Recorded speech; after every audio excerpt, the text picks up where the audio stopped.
everyone, I hope you can hear me. This is Skarlett's and my 1 week um, postpartum and Skarlett's 1 week old update. Um, on Monday, we went and saw her pediatrician, and she was 7 pounds, 11 ounces, 19 and a half inches long when I had her. And when she left the hospital, she was 7 pounds, 2 ounces, 19 and a half inches long. And Monday she was um, when she left the hospital, she was 7 pounds, 2 ounces, 19 and a half inches long. Width around the head, 13, almost 13 and a half inches. Monday, I swallowed an air bubble. Monday she was 7 pounds, 7 ounces. Around the head she was a little over 14 and a half inches around the head, and she was a little over 20 and a half inches long. So she's put on a little over an inch and a half in height, and maybe she stretched out a little bit more, I'm not sure, but she's definitely put on inches around her head, a little over an inch, and she's putting her weight back on, because after you have a baby, they tend to lose weight right after, and then they put it back on the first couple of weeks. So she's doing that. I am breastfeeding. I was breastfeeding exclusively, and then I'll just say it, I guess my other video cut off. To be honest with you guys, it's been very busy, very, very, very busy, and lack of sleep, of course, that just comes with the territory. And I didn't know the video that Alan and I had did cut off, and so I'm sorry about that. I haven't even got to review it. But I was talking about breastfeeding, and I was breastfeeding exclusively, but my breast got so engorged that my nipples, I couldn't get them. Sorry if this is too TMI, but I find it's really important. My nipples couldn't get erect for her to latch onto anything. So I tried to manually pump, and that worked for a couple days. And then the cup wouldn't grasp onto my breast. It wouldn't grasp and pull that nipple up. So we had to supplement so that she was eating. And I just did that a couple times that I couldn't get it latched to get the pump to pump any milk out, and it was infamolipid. And today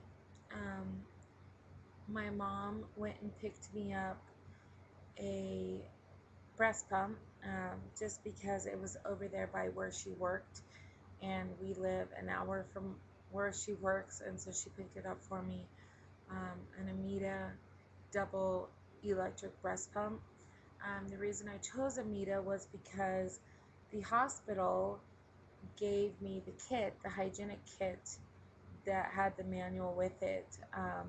I did have a Medela manual, and I did not like it very well, and so the St. Luke's had given me an Amita, and I love the manual. So I have yet to try out it's set up and everything. It's right there. I have yet to try the electric double breast pump yet. But so anyways, on my birthday, which just happens to be the 7th of May, she has her 2-week follow-up with her pediatrician.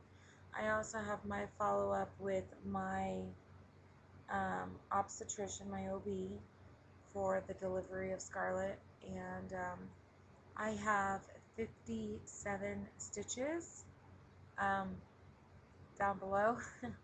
I did rip in 3 different places, and I did a spiral star rip clear up inside, and so they had to repair that. My placenta looked good, everything looked good. I just had delivered her in 3.5 minutes, and they said I was a power pusher. So I pushed her out in 3.5 minutes, but I also pushed hard where it made me tear. Did I feel the contractions through the epidural?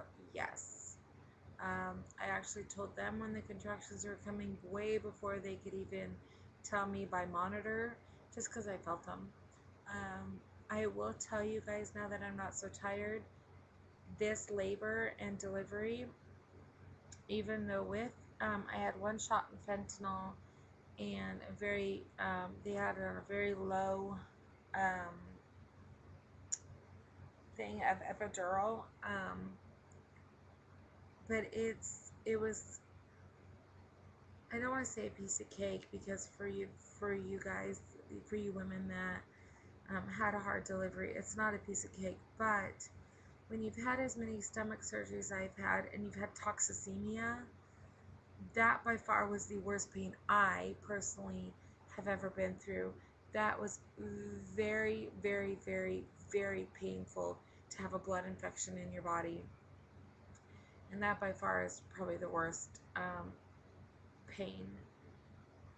Now, regarding my weight has significantly went down. I'm not going to reveal my weight until I'm a month postpartum, just because I want to see what it does. As far as my eating, I'm trying extremely hard to get nutrition in. My obstetrician and my weight loss surgeon doctor has talked about putting me on a very, very low dose of ibuprofen, just for 2 weeks only, because of all the swelling I have in that region. Also, I had an epidural that failed, and then of course the second one. And the first one, they thought I might be, getting an infection. The anesthesiologist did see me before I left the hospital, before I was discharged, and he wanted me to keep an eye on that. So I've been having Alan look at it, and it looks fine. It's itching on my back right in that area, so I'm assuming it's healing just fine. I am very, very, very sore in my vaginal area, and of course that is because of all of the stitches I have, and because I tore it clear up inside, and I tore up and clear down. And so the period bottle, hot washcloths, American spray, it's like Hurricane, but it's called American, and ice packs. They're called ice gloves. You just fill a rubber glove full of ice. Those have been my friends, my best friends, for the last week, and that's really helping. So other than that, Miss Skarlett is doing fine. She's beautiful and wonderful and perfect in every way, and she's wrapped like a peanut right now, and she's sleeping.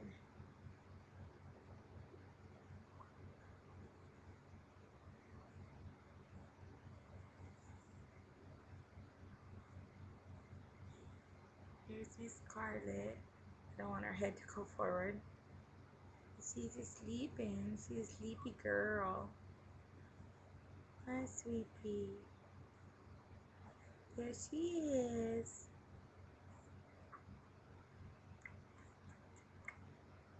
There's Miss Skarlett. So I will let you all go, and I will see you next week. And I want to appreciate and tell Rebecca thank you, and Calista thank you for the updates while I was in the hospital, and everyone else that's been leaving very supportive comments and compliments, and also comments on my main page. We really appreciate it, and the support is much needed right now. Thanks. God bless, guys. Bye.